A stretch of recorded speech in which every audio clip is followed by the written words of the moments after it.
நேர்மைக்கு பேர் பெற்ற கும்பராசி அன்பு நேயர்கள் அனைவருக்கும் வணக்கங்க.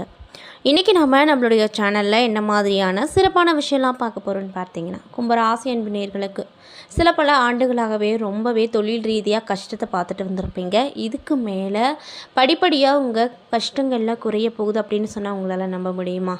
ஆமாங்க, இதுக்கு அடுத்த காலகட்டங்கள்லாம் கண்டிப்பாக உங்களுக்கு ரொம்பவே மகிழ்ச்சி தரக்கூடிய விஷயங்கள் நடக்க போகுது. எதெல்லாம் தடையாக நின்றுச்சோ அந்த விஷயம்லாம் டக்கு டக்குன்னு நடக்க போகுது அப்படின்னு சொல்கிறேங்க. இந்த வீடியோ முழுசாக பார்த்தீங்கன்னா தான் உங்களுக்கு எல்லாமே புரியும். அது மட்டும் இல்லாமல் உங்களை சுற்றியும் என்ன மாதிரியான சிறப்பான நற்பலன்கள்லாம் நடக்க போகுது, எந்த தெய்வத்தை வழிபாடு செய்யணும், என்ன மாதிரியான பரிகாரங்கள்லாம் பண்ணணும் அப்படிங்கிறத பற்றி தான் நான் இன்றைக்கி இந்த பதிவின் மூலியமாக உங்ககிட்ட முழுமையாக ஷேர் பண்ணிக்க போகிறேன். இந்த பதிவில் சொல்லக்கூடிய எல்லா விஷயமும் உங்களுக்கு ரொம்பவே பயன் தரக்கூடிய விஷயமாக தான் இருக்க போகுதுங்க. ஸோ அதனால் வீடியோவை ஸ்கிப் பண்ணாமல் தொடர்ச்சியாக பாருங்கள். அது மட்டும் இல்லாமல் இதே மாதிரியான ஆன்மீகம் சார்ந்த வீடியோஸ் எல்லாம் நீங்கள் முழுசாக பார்த்து தெரிஞ்சுக்கணுன்னா மறக்காமல் நம்ம சேனலை சப்ஸ்கிரைப் பண்ணிவிட்டு கீழே இருக்கும் பெல் ஐக்கானையும் மறக்காமல் கிளிக் பண்ணுங்கள். மேலும் உங்கள் ராசி அதிபதி அப்படின்னு சொல்லக்கூடிய சனி பகவானுடைய அருள் உங்களுக்கு வேணும் அப்படின்னு நீங்கள் ஆசைப்பட்டீங்கன்னா இந்த வீடியோக்கு ஒரு லைக் பண்ணிவிட்டு நம்மளுடைய கமெண்ட் பாக்ஸில் சனீஸ்வரருக்கு போற்றி அல்லது சனி பகவானுக்கு போற்றி அப்படின்னு சொல்லி மறக்காமல் பதிவிடுங்க. ஸோ இப்போ வாங்க நம்ம இந்த கும்பராசி என்பவர்களுடைய குணாதிசயங்கள் ஃபஸ்ட்டு என்ன, மற்றவங்களுடைய கண்ணுக்கு நீங்கள் எப்படிப்பட்டவங்களாக தெரிய போகிறீங்க அப்படிங்கிறத பற்றி தெளிவாக பார்த்து தெரிஞ்சுக்கலாம். கும்பராசி அப்படின்னு எடுத்துக்கிட்டால் இவங்க கிட்ட அதாவது அளவு கடந்த பொறுமையும் நிதானமும் அதிகமாக இருக்கும். எந்த விஷயமா இருந்தாலும் பொறுமையாக பொறுப்பாக செஞ்சு முடிப்பாங்க. இவங்க ஓவியம், சிற்பம் போன்ற ரொம்பவே பொறுமையோடு செய்யக்கூடிய வேலையை விரும்பி செய்யக்கூடிய நபர்களாக இருப்பாங்க. ஆட்டோமொபைல் சாதனம், கனரக இயந்திரங்கள் போன்றவற்றை பிரித்து போட்டுட்டிங்கன்னா சரி செய்து விட்டு மீண்டும் அசம்பிள் செய்வதில் வல்லவங்களாக அவங்க இருப்பாங்க. பெரிய நிறுவனங்களில் எலக்ட்ரிக்கல் வேலைகளை சர்வசாதாரணமாக கையாளக்கூடிய நபர்களாகத்தான் மோஸ்ட்லி இந்த கும்பராசியை சேர்ந்தவங்களாக இருப்பாங்க. கும்பராசி அப்படிங்கிறது சனியின் காரகத்துவம் பெற்ற ராசி, அதாவது சனி பகவான் ஆட்சியுள்ள ராசி அப்படிங்கிறதுனால போடுற ட்ரெஸ்ஸுலேயும் சரி, கரையோ அழுக்கோ அதையெல்லாம் பற்றி கவலைப்படாமல் எந்த வேலையாக இருந்தாலும் இறங்கி செய்வாங்க. இவங்களுடைய மிகப்பெரிய பலமே இவங்களுடைய கடின உழைப்பு தாங்க. எப்படியும் உழைத்து இவங்க முன்னுக்கு வந்துடுவாங்க. ஆனால் எவ்வளவு உயரத்துக்கு போனாலுமே மனதுக்குள்ளே ஒரு விதமான ஒரு தாழ்வு மனப்பான்மை இவங்கக்கிட்ட இருந்துகிட்டே இருக்கும். அது என்ன அப்படிங்கிறது அவங்களுக்கும் தெரியாது. ஆனாலுமே அதை மற்றவங்கக்கிட்ட வெளிக்காட்டிக்கவும் மாட்டாங்க. மேலும் இவங்க தங்களுடைய 31வது வயசில் இருந்து முன்னேற தொடங்குவாங்க. 40 வயசுக்கு மேலே வேகமாக முன்னேறி தங்களுடைய வாழ்க்கை இலக்கை 50 வயசில் அடைஞ்சிருவாங்க. அது மட்டும் இல்லாமல் இவங்க நேர்மைக்கு பெயர் போன்றவங்க. இவங்க மற்றவங்க கிட்ட எந்த அளவுக்கு நேர்மையாக நல்ல விதமாக நடந்துக்கிறாங்களோ அதே மாதிரி நம்மளை சுற்றிக்கிறவங்களும் ரொம்ப நல்லவங்களாக இருக்கணும், நமக்கு உண்மையாக இருக்கணும் அப்படிங்கிற ஆசை இவங்களுக்கு அடிப்படையிலேயே அதிகமாக இருக்கும். இருந்தாலும் கூட இவங்களை மற்றவங்க ஒரு பகடக்காயாக பயன்படுத்தி, அதாவது தன்னுடைய தேவைக்கு மட்டும் பயன்படுத்திட்டு அதுக்கப்புறம் குப்பையில் போடுற காகிதம் மாதிரி சுருட்டி போட்டுருவாங்க. அதனாலேயே இந்த கும்பராசி என்பவர்களுக்கு மற்றவங்க மீது ஒரு பிணைப்பு, அதாவது அன்பு பாசம் வைக்கிறதுக்கே ரொம்ப பயமாக இருக்கும், பதட்டப்படுவாங்க. ஏன் அப்படின்னா சடார்னு யாராவது நம்மளை தூக்கி எறிஞ்சிருவாங்களோ அப்படின்ற பயம். எது மனசில் பட்டாலும் டக்கு டக்குன்னு கஷ்டத்தை மட்டுமே பார்த்தவங்க என்ன சொன்னாலும் பட்டுன்னு நம்பிடுவாங்க. நம்மளை சுற்றி இருக்கவங்க எல்லாருமே நன்மை தரக்கூடியவங்க, நம்மளுக்கு நன்மை செய்கிறவங்க அப்படின்னு ரொம்பவே ஆழமாக நம்பக்கூடியவங்க தான் இந்த கும்பராசி அன்பர்கள். எல்லாமே துணிஞ்சு பண்ணுவாங்க. ஆனால் இவங்களே அறியாமல் அவங்க மனசுக்குள்ளே ஒரு விதமான தாழ்வு மனப்பான்மை எப்பொழுதுமே இருக்கும். அது ஏன் அப்படின்றது அவங்களுக்கும் தெரியாது, அது வெளியவும் காட்டிக்கவே மாட்டாங்க. கூச்ச சுபாவம் இவங்க கிட்ட அதிகமாக இருக்கும். அதனாலேயே கேட்க வேண்டிய நேரத்தில் கேட்க வேண்டிய விஷயங்களை கேட்கவே மாட்டாங்க, அந்த கூச்ச சுபாவம் இருப்பதனால. இந்த கும்பராசிக்காரங்களை பொறுத்த வரைக்கும் வாழ்க்கையில் எப்போ பார்த்தாலும் கஷ்டம்தான். நாலா பக்கமும் நாலா திசையிலையும் கஷ்டத்தை மட்டுமே இந்த கும்பராசிக்காரங்க அவங்க வாழ்க்கையில் பார்த்துட்டு வராங்க. எதனால் இவங்களுக்கு இந்த கஷ்டம் அப்படின்னு பார்த்தீங்கன்னா, இவங்க மற்றவங்களுக்கு பாரபட்சம் பார்க்காம உதவி பண்ணுறதுனால மட்டும்தான் இவங்களுக்கு பிரச்சனை வருமே தவிர இவங்களுக்கு வேறு எந்த வழியிலையுமே பிரச்சனை வராது. முன்ன பின்ன தெரியாதவங்களாக இருந்தாலுமே அவங்களுக்காக ஓடி போய் சின்ன ஒரு உதவியாக இருந்தாலுமே செஞ்சுட்டு வரக்கூடிய ஒரு நல்ல உள்ளம் படைத்தவங்க தான் இந்த கும்பராசி. கும்பராசிக்காரங்களை பொறுத்த வரைக்கும் அவங்கள சுற்றி இருக்கவங்க இவங்களை ஒரு பகடக்காயாக பயன்படுத்திக்கிட்டு தேவையில்லாத நேரத்தில் தேவைப்படாத நேரத்தில் இவங்களை கழட்டி விட்டுருவாங்க. எப்பெல்லாம் தேவைப்படுறாங்களோ அப்போல்லாம் இவங்களை வந்து யூஸ் பண்ணிக்குவாங்க. இதெல்லாம் தெரிஞ்சுமே இந்த கும்பராசிக்காரங்க மற்றவங்கக்கிட்ட ரொம்பவும் பணிவாகவும் அன்பாகவும் தான் நடந்துக்குவாங்க. பாதி நாள் இவங்களுக்கு, அதாவது பாதி இரவு வந்து இவங்களுக்கு குழப்பத்திலேயே முடிஞ்சிருக்கும். வாழ்க்கையை நினச்சி ரொம்ப ஃபீல் பண்ணுவாங்க. நம்ம வாழ்க்கையை இப்படி இருக்குது, எதை நோக்கி போகுதுன்னே தெரியலையே, நம்மளுக்குன்னு ஒரு லட்சியமே இல்லையே, நம்ம எப்படி வாழ்கிறது, எதை வச்சு எதனுடைய அடிப்படையில் வாழ்கிறது அப்படிங்கிற நிறைய சந்தேகங்கள் இவங்களுக்கு நிறைய இருக்கும். இதனாலேயே பாதி இரவு இவங்களுக்கு தூக்கமின்மை காரணமாக நிறைய பிரச்சனையை பார்ப்பீங்க. நைட்டில் தூக்கம் வராது, பகலில் நேரத்தில் வந்து தூக்கம், ஒரு வேலை செய்கிற இடத்துல தூங்குவீங்க. இந்த மாதிரி விஷயம்லாம் உங்கள் வாழ்க்கையில் நடந்துக்கிட்டே இருக்கும். அது தினம் நடக்கும். இதுக்கெல்லாம் ஒரு முடிவே இல்லையா? நான் எப்போ தான் நல்லா இருக்கிறது, என் வாழ்க்கையில் எப்போ ஒளி பிரகாசம் வரும், நான் எப்போ நல்லா இருப்பேன் அப்படின்னு நீங்கள் எதிர்பார்த்துட்ருப்பீங்க. கண்டிப்பாக உங்களுக்கு நல்லது நடக்கும். உங்கள் ராசி அதிபதி வந்து உங்களுக்கு கண்டிப்பாக நல்லதே கொடுப்பாரு. நல்லா பயந்துக்காதீங்க. குறிப்பாக நீங்கள் இந்த காலகட்டத்தில் என்ன மாதிரியான விஷயத்தில் ரொம்ப ஜாக்கிரதையாக இருக்கணும்னு பார்த்தீங்கன்னா, உங்களை சுற்றி இருக்கவங்க நல்லவங்களா கெட்டவங்களா அப்படிங்கிறத நீங்கள் இந்த காலகட்டத்தில் உங்கள் கண் கூட பார்க்க போகிறீங்க. நம்ம எவ்வளவு நல்லது செஞ்சாலும் திருப்பி நம்மளுக்கு நல்லதே வரமாட்டேங்குது, சுற்றியும் கெட்டதாக வருது. நம்ம கூட இருக்கவங்களே நம்ம எப்போ குழியில் விழுவோம் அப்படின்னு காத்துட்ருக்காங்க அப்படின்ற விஷயம் உங்களுக்கு தெரிய போகுது. இந்த விஷயம் உங்களுக்கு அதிர்ச்சியை தரக்கூடிய விஷயமாக தான் இருக்கும். ஆனால் இதுவும் கடந்து போகும் அப்படின்னு உங்கள் மனசில் நினச்சிக்கிட்டு அடுத்தடுத்த விஷயத்த பண்ணிக்கிட்டே இருங்க. கண்டிப்பாக நல்லது நடக்கும். கும்பராசியை பொறுத்த வரைக்கும் ரொம்ப அமைதியானவங்க, பணிவானவங்க. எந்த வேலை சொன்னாலும் அமைதியாக செஞ்சு கொடுத்துட்டு போயிடுவாங்க. அந்தளவுக்கு நல்ல உள்ளம் படைத்தவங்க தான் இந்த கும்பராசிக்காரங்க. இருந்தாலுமே இவங்க வாழ்க்கையில் நிறைய பிரச்சனை, சுற்றி ஒரே பிரச்சனை, நிம்மதியே இல்லை. நிம்மதி எங்கே கிடைக்கும் அப்படின்னு கேட்கக்கூடிய அளவுக்கு அவங்க வாழ்க்கையில் பிரச்சனை மேலே பிரச்சனை.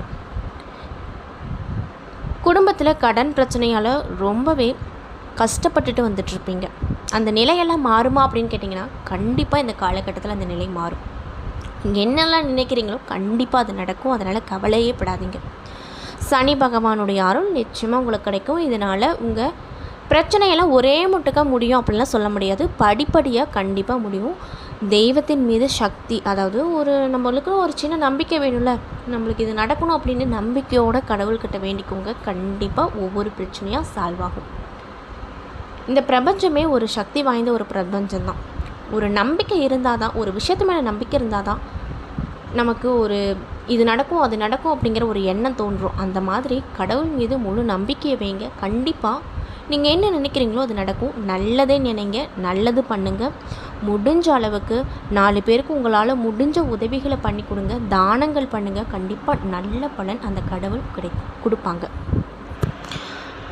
எங்கே நான் எவ்வளோ பிரச்சனை பார்த்துட்ருக்கேன், எவ்வளோ நல்லது பண்ணாலும் எனக்கு நல்லதே வர மாட்டேங்குது, பிரச்சனை மட்டும்தான் வருது, புதுசாக முன்ன பின்ன தெரியாதவங்களால் கூட பிரச்சனை வருது அப்படின்னு நீங்கள் நினச்சிட்ருக்கீங்கன்னா அந்த நிலை எல்லாமே மாறப்போகுது. புதுசாக ஒரு நபரால் உங்கள் வாழ்க்கை தரமே உயரப்போகுது அப்படின்னு சொன்னால் உங்களால் நம்ப முடியுமா?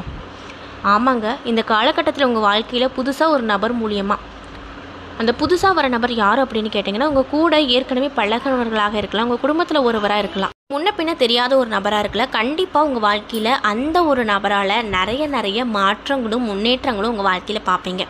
இது நீங்களே வியப்பாக பார்க்கக்கூடிய ஒரு வகையில் தான் இந்த கிரகங்களுடைய மாற்றங்கள் அமைஞ்சிருக்கு. அது மட்டும் இல்லாமல் அந்த ஒரு நபரால் நீங்கள் எதையெல்லாம் இழந்தீங்களோ அதையெல்லாம் பெற போகிறீங்க. யாரெல்லாம் உங்களை கேவலமாக பார்த்தாங்களோ, அசிங்கமாக நினச்சாங்களோ, அவங்க முன்னாடி நீங்கள் உயர்ந்த நிலைக்கு போவீங்க. அவங்களே ஆச்சரியப்படக்கூடிய வகையில் உங்களுடைய நிலையும் தரமும் உயரப்போகுது. இது நீங்களே என்றைக்குமே யோசித்து பார்க்கவே முடியாத அளவுக்கு ஒரு நல்ல விதமான மாற்றத்தை பார்ப்பீங்க. உங்கள் கண்ணு முன்னாடியே நிறைய நல்ல பலன்கள் கிடைக்கும். சரி வாங்க, இப்போ நம்மளுடைய அதாவது இந்த கும்ப ராசியில் கிரக நிலைகள் எங்கெங்கே அமைஞ்சிருக்கு, என்னென்ன பலன் தரும், எப்படியான மாற்றத்தை கொடுக்கும், என்ன பரிகாரங்கள் பண்ணணும் அப்படிங்கிறத பற்றி தெளிவாக பார்த்து தெரிஞ்சுக்கலாம். ஸோ வீடியோவை ஸ்கிப் பண்ணாமல் தொடர்ச்சியாக பார்த்துக்கிட்டே வாங்க. அப்போ தான் நான் சொல்லக்கூடிய சின்ன பரிகாரங்கள் கூட உங்களுக்கு பலன் தரக்கூடிய விஷயமாக இருக்கும். அதனால் வீடியோவை ஸ்கிப் பண்ணாமல் பாருங்கள். ஸோ வாங்க நம்ம வீடியோக்குள்ளே தெளிவாக பார்த்து தெரிஞ்சுக்கலாம். கும்பராசியை பொறுத்த வரைக்கும் ரொம்பவே கூச்சம் இவங்கக்கிட்ட அதிகமாக இருக்கும். இதனாலேயே மற்றவங்களாம் இவங்களை ஒரு ஏளனமாகவே பார்ப்பாங்க. இப்படிப்பட்ட நல்ல உள்ளம் கொண்ட கும்பராசிக்காரங்களுக்கு அடுத்தடுத்து வரக்கூடிய காலகட்டம் எப்படி இருக்க போகுது, கிரகங்களுடைய அமைப்பால் என்னென்ன மாதிரியான பலனை பார்க்க போகிறீங்க, என்ன விஷயத்தில் ரொம்ப கவனமாக இருக்கணும் அப்படிங்கிறத பற்றி தான் நான் இன்றைக்கி இந்த வீடியோ பதிவின் மூலியமாக தெளிவாக உங்கள்கிட்ட ஷேர் பண்ணிக்க போகிறேங்க. இந்த பதிவில் சொல்லக்கூடிய எல்லா விஷயங்களும் கண்டிப்பாக உங்களுக்கு பயன் தரக்கூடிய விஷயமாக தான் இருக்கும். ஸோ வீடியோ ஸ்கிப் பண்ணாமல் தொடர்ச்சியாக பாருங்கள். அது மட்டும் இல்லாமல் இந்த பதிவை கும்பராசிக்காரங்க பார்த்துட்ருக்கீங்கன்னா, நான் சொன்ன விஷயம்லாம் உங்களுக்கு மேட்சாக இருந்துச்சுன்னா நம்மளுடைய கமெண்ட் பாக்ஸில் மறக்காமல் கரெக்டுன்னு சொல்லி பதிவிடுங்க. ஸோ இப்போ வாங்க நம்ம தெளிவாக இந்த வீடியோவில் போய் பார்த்து தெரிஞ்சுக்கலாம். கும்பராசிக்காரங்களுக்கு இந்த காலகட்டத்தில் உங்களுடைய தேவைக்கான பண வரவு அப்படிங்கிறது கண்டிப்பாக கிடைக்கும். இதனால் திருப்தியாக இருப்பீங்க. உங்களுடைய பிள்ளைகளால் மதிப்பும் மரியாதையும் அதிகமாக கிடைக்கும். இதனால் ரொம்ப சந்தோஷகரமாக இருப்பீங்க. வாழ்க்கை துணை வழியில் மகிழ்ச்சி தரக்கூடிய சம்பவங்கள் நிறைய நடக்க போகுது. சகோதரர்களுக்காக செலவு செய்ய வேண்டிய நிலை வருங்க. மேலும் உங்களுடைய பிள்ளைகள் பிடிவாதமாக நடந்து கொண்டா கூடுமானவரை விட்டு கொடுத்து போங்க. அவங்க என்ன கேட்குறாங்களோ முடிஞ்ச அளவுக்கு அதை பண்ணிவிடுங்க. தந்தையின் உடல்நலத்தில் கவனம் ரொம்ப செலுத்தணும் அப்படின்னு சொல்லப்படுது. மேலும் உங்களுடைய குல தெய்வத்தை பிரார்த்தனை ஏதாவது வச்சுருக்கீங்க, வேண்டுதல் ஏதாவது பண்ணியிருக்கீங்க அப்படின்னா சீக்கிரம் அதை நிறைவேற்றிக்கோங்க. அலுவலகத்தில் சக ஊழியர்கள் உங்கள் பணிகளுக்கு உதவி கண்டிப்பாக, அதுவும் நீங்கள் கேட்காமலேயே செஞ்சு கொடுப்பாங்க. இதனால் கொஞ்சம் உற்சாகமாக இருப்பீங்க. மற்றபடி பதவி உயர்வோ சலுகை உயர்வோ கண்டிப்பாக எதிர்பார்க்க முடியாது. வியாபாரத்தை பொறுத்த வரைக்கும் கடுமையாக உழைச்சிங்கன்னா மட்டுமே விற்பனையை அதிகரிக்க முடியும். லாபமும் உங்கள் கைக்குள்ளே வரும். சக வியாபாரிகளோடு கண்டிப்பாக நீங்கள் இந்த காலகட்டத்தில் இணக்கமாக நடந்துக்கணும். இல்லைன்னா பலவிதமான பிரச்சனையை பார்க்க வேண்டியதாக வரும். குடும்பத்தை நிர்வகிக்கக்கூடிய பெண்களுக்கு இந்த காலகட்டத்தில் பிரச்சனைகள் எதுவுமே உங்களுக்கு வராது. உறவினர்கள் கண்டிப்பாக அனுசரணையாக நடந்துக்குவாங்க. மேலும் உங்களுக்கு அதிர்ஷ்டம் தரக்கூடிய நாட்கள் 10, 12. அதிர்ஷ்டம் தரக்கூடிய எண்கள் 6, 9. வழிபட வேண்டிய தெய்வம் யாருன்னு பார்த்தீங்கன்னா சிவபெருமான். அதே போல் கிரக நிலைகளை பார்க்கும்போது ராசியில் ராகு இருக்கார். தனவாக்க குடும்பஸ்தானத்தில் சனி இருக்கார். தைரிய வீரிய ஸ்தானத்தில் செவ்வாய் இருக்கார். சுகஸ்தானத்தில் சூரியன் இருக்கார். பஞ்சமஸ்தானத்தில் புதன் சுக்கிரன் கூட்டணியில் இருக்காங்க. ரணருடன் ரோகஸ்தானத்தில் குரு இருக்கார். களத்திர ஸ்தானத்தில் கேது பகவான் இருக்கார். மேலும் எதிர்பார்த்த இடத்துல உங்களுக்கு இந்த காலகட்டத்தில் கிரகங்களுடைய அமைப்பால் இடமாற்றம் கிடைக்கும். தேவையற்ற மன சஞ்சலம் வரும். அதனால் யார் எது சொன்னாலும் இந்த காதில் வாங்கிட்டு அந்த காதில் விட்டுருங்க. தேவையில்லாமல் எதையும் யோசித்து கவலைப்படாதீங்க. யாரையும் நேருக்கு நேராக எதிர்க்காமல் அனுசரித்து போங்க. கண்டிப்பாக உங்களுக்கு நல்ல பலன் கிடைக்கும். கெட்ட கனவு அப்படிங்கிறது வர தோன்றும். வயிறு தொடர்பான நோய்கள் ஏற்பட்டு அதற்கு பின்னாடி சரியாயிரும். தொழில் மற்றும் வியாபாரத்தை பொறுத்த வரைக்கும் மெத்தமாக காணப்பட்டாலுமே பண வரவு இருந்துகிட்டே இருக்கும். உத்தியோகத்தில் இருக்கக்கூடியவங்களுக்கு வீண் அலைச்சலும் டென்ஷனும் வரும். அதுக்கப்புறம் சரியாயிரும். மேலும் உங்களுடைய பிள்ளைகளால் திடீரென செலவுகள் வரும். உறவினர்கள் மூலமாக நன்மைகள் நிறைய கிடைக்கும். பெண்களுக்கு யாரையும் எதிர்த்து கொள்ளாமல் அனுசரித்து போவது நன்மையை கொடுக்கும். மேலும் கலைத்துறையில் இருப்பவங்களுக்கு பாராட்டுகள் நிறைய கிடைக்கும். வெளிநாடு பயணங்கள் இனிதே நல்லபடியாகவும் உங்களுக்கு அமையும். அரசியல் துறையில் இருக்கக்கூடியவங்களுக்கு நீண்ட நாளாக இருந்து வந்த பிரச்சனை எல்லாமே நீங்கும். திடீரென செலவுகள் வரும். அதனால் எப்பொழுதுமே உங்களுடைய சேஃப்டிக்காக பணம் வச்சுட்டே இருங்க. மாணவர்களுக்கு விளையாட்டு போட்டிகளில் கலந்து கொள்ள ஆர்வம் அதிகமாக இருக்கும். இருந்தாலுமே இந்த மாதிரி போட்டிகளில் நீங்கள் கலந்துக்கிறது மட்டும் இல்லாமல் அதோட கவனத்தையும் சேர்த்து நீங்கள் கவனிப்பது நல்லது. பாடங்களை படிப்பதில் கூடுதல் கவனமும் ஆசிரியர் இடத்துல பேசும்போது நிதானத்தையும் நீங்கள் கடைபிடிக்கணும். மேலும் கும்பராசியில் இருக்கக்கூடிய அவிட்டம் 3 மற்றும் 4ஆம் பாத நட்சத்திர நண்பர்களுக்கு இந்த காலகட்டங்கள் எப்படி அமைஞ்சிருக்கு அப்படின்னு பார்த்தீங்கன்னா, நட்சத்திர நாதன் செவ்வாய் மூல சாதகமான பலனை உங்களுக்கு கொடுக்க போகிறார். மற்றவர்கள் பாராட்டக்கூடிய மிகப்பெரிய செயலை செய்து முடிப்பார். தொழில் மற்றும் வியாபாரம் சிறப்பாக நடக்கும். பழைய பாக்கிகள் வசூல் செய்வதில் அதிகமாக ஆர்வத்தை காட்டுவீங்க.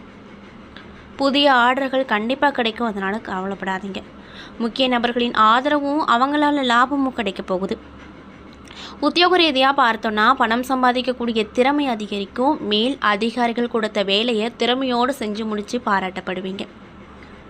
மேலும் சதயம் நட்சத்திர நண்பர்களுக்கு இந்த காலகட்டம் எப்படி அமைஞ்சிருக்குன்னு பார்த்தீங்கன்னா, குடும்பத்தில் இருந்த டென்ஷன் நீங்கி கணவன் மனைவிக்கிடையே மகிழ்ச்சி கிடைக்கும். குழந்தைகளின் எதிர்காலம் பற்றிய சிந்தனை அதிகரிக்கும். நண்பர்களால் தேவையான உதவிகள் கிடைக்கும். எந்த தடைகளையும் தாண்டி எடுத்த காரியத்தில் வெற்றி பெறுவீங்க. மனதில் ஒரு விதமான மகிழ்ச்சி உண்டாயிட்டே இருக்கும். மேலும் பூரட்டாதி 1, 2, 3 பாத நட்சத்திர அன்பர்களுக்கு இந்த காலகட்டம் எப்படி இருக்குன்னு பார்த்தீங்கன்னா, எதிர்காலம் பற்றிய சிந்தனை மேலோங்கும். எல்லா காரியங்களுமே நல்லபடியாக முடியுங்க. எடுத்துக்கொண்ட வேலையில் இருந்து வந்த பிரச்சனை நீங்க போகுது. ஆராய்ந்து எந்த வேலை செஞ்சாலுமே அதில் அந்த காரியம் எல்லாத்துலேயுமே சாதகமான பலனை மட்டும்தான் பெறுவீங்க. ஆயுதங்களை மட்டும் பயன்படுத்தும் போது, வாகனங்களை ஓட்டும் போது எச்சரிக்கையாக இருங்க. வீண் செலவு ஏற்படும் அப்படிங்கிறதுனால எப்பொழுதுமே உங்கள் சேஃப்டிக்காக பணம் வச்சுட்டே இருங்க. தேவையில்லாத செலவுகளை குறைச்சிக்கோங்க.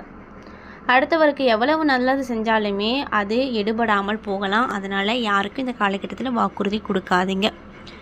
மேலும் நீங்கள் என்ன மாதிரியான விஷயங்களை பரிகாரம் மாதிரி பண்ணணும் அப்படின்னு பார்த்தீங்கன்னா,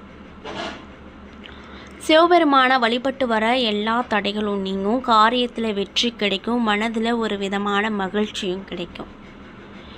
என்ன நண்பர்களே, இந்த பதிவுகளில் நம்ம கும்பராசி அன்பர்களுடைய குணாதிசயங்கள் என்ன, கும்பராசியில் இருக்கக்கூடிய 3 நட்சத்திர அன்பர்களுக்கும் அடுத்தடுத்து வரக்கூடிய பலன்கள் என்ன, எந்த தெய்வத்தை வழிபாடு செய்யணும், என்ன மாதிரியான பரிகாரங்கள் பண்ணணும் அப்படிங்கிறத பற்றி தெளிவாகவும் விரிவாகவும் நான் இந்த பதிவில் உங்கள்கிட்ட ஷேர் பண்ணியிருப்பேன். இந்த பதிவில் சொல்லியிருக்கக்கூடிய எல்லா விஷயங்களும் கண்டிப்பாக உங்களுக்கு பயன் தரக்கூடிய விஷயமாக தான் அமைஞ்சிருக்கும். ஸோ வீடியோ பிடிச்சிருந்தா லைக் பண்ணுங்கள், ஷேர் பண்ணுங்கள். அது மட்டும் இல்லாமல் இதே மாதிரியான ஆன்மீகம் சார்ந்த வீடியோஸ் எல்லாம் பார்த்து தெரிஞ்சுக்கணுன்னா நம்மளுடைய சேனலை மறக்காமல் சப்ஸ்கிரைப் பண்ணிவிட்டு கீழே இருக்கும் பெல் ஐக்கானையும் மறக்காமல் கிளிக் பண்ணுங்கள். அப்போ தான் நம்ம சேனலில் போடுற எல்லா வீடியோஸுமே உங்களுக்கு நோட்டிஃபிகேஷனாக உடனுக்குடனே வந்து சேரும். நன்றி.